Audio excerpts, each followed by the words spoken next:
The Nintendo Wii was launched in the November of 2006 and took a different approach to the video gaming market, especially compared to the PlayStation 3 and Xbox 360. Instead of your typical controller, the Wii utilized motion controls, which is something that had never been done before, or at least done well. Hey, how's it going? I'm Josh from 91 Tech, and today we're taking a look at the Nintendo Wii. How does it hold up in 2020?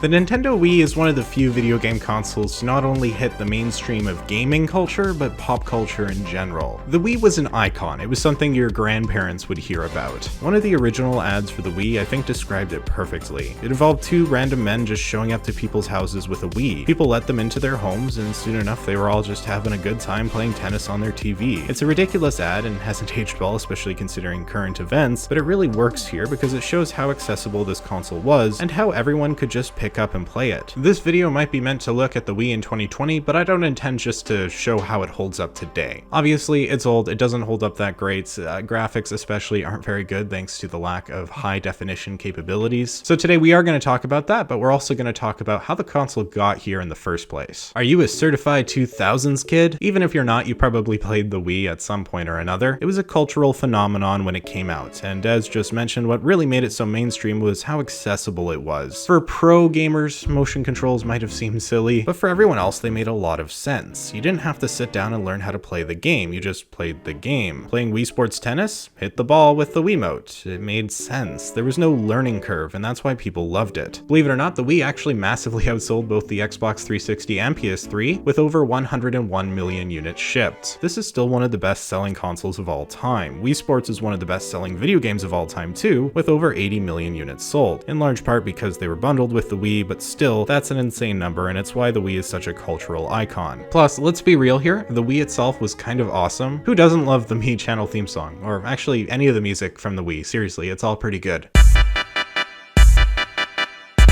The design of the Wii is pretty basic. It's a simple white box with a gray stand so you can set it up right. We have a good variety of ports on the back, 2 USB, AV multi-out for connecting to your TV, DC input for power, and the red sensor bar port. The sensor bar is worth talking about. It's pretty basic, being a gray bar that sits on the top or under your TV. You need it to use motion controls, or do you? Did you know you can actually just use 2 candles instead of a light bar? Seriously, you can. Try it if you want. Basically, the Wii sensor actually doesn't do very much. Your Wiimote acts as an infrared sensor, and the bar just has LED lights in it. The Wiimote sees the light and uses it as a reference point to understand the movement of your controller. No actual data is transmitted, and so you can just use candles instead. Does this have anything to do with how the Wii holds up in 2020? Not really, but I found it interesting. But back to the console. On the top of the older Wiis, we have Gamecube controller ports, so you can use your old Gamecube controller. We also have a few memory card slots. On the front of the Wii, we have the power button, reset button, disc tray that glows blue, eject button, and then under this flap we have the sync button and an SD card slot. The SD card slot is very helpful, especially because with it, we can easily homebrew the system and do basically anything we want, which I'll talk more about later. This is the original Wii, which is by and far the most robust, but there are other Wiis out there. This one is the best because it's backwards compatible with Gamecube titles and can use Gamecube accessories, while newer models can't. This one, the RVL 101, was released in 2011 and mostly came in black. Then in late 2012, Nintendo decided to squeeze the last bit of possible money out of the Wii with this, the Wii Mini. At least 2012 for Canada, and then it came out in 2013 for the US. The Wii Mini is actually, in my opinion, the best looking version of the Wii. It's matte black with a red trim, and it's really nice. Unfortunately, the looks don't tell the whole story, as this is by and far the worst Wii you can buy. There's no online functionality, which is pretty unheard of for a console from 2012. Sure, you probably don't need online for your Wii, at least now. But back then, if this was going to be your only console, it would have been a bit of a bummer. Netflix on Wii, for example, was a popular way to watch. Plus, without online, you couldn't access the Nintendo store at all. And then of course, there's no GameCube functionality. Generally, I'd say just avoid the Wii Mini, just because if you want one to collect, the original one is a better choice. That said, this Wii Mini was actually a pretty decent deal for the time. It came with a controller and nunchuck, all for 99 bucks. Hard to argue with that, and for some people, the appeal of buying this, plugging it in, putting in a game, and playing it was all you needed. And holy heck, are there a ton of games to choose from. The Wii has one of the most massive game libraries out there, which means by default most of them completely suck, but there's also a ton of amazing classics. Some of the highlights highlights include Mario Galaxy 1 and 2, Mario Kart Wii, Zelda Twilight Princess, Wii Sports, and Wii Sports Resort, Super Smash Bros. Brawl, New Super Mario Bros. Wii, Super Paper Mario, Xenoblade Chronicles, Sonic Colors, Donkey Kong Country Returns, and so many more. These are games you very well might have fond memories of because they were so popular. This unique console brought some really unique titles, a lot of which haven't held up very well, but the ones I just mentioned I think have, at least gameplay-wise. Graphically, the Wii is not exactly good. It falls behind both the Xbox 360 and PS3 in this department,